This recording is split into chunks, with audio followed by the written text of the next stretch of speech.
जंगल में रह जयाम आदिवासी जंगल रखवाला रे।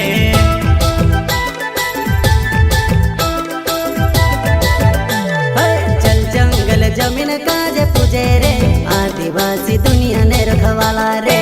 बाप देव खतरी काज पूजे रे आदिवासी सबसे निराला रे।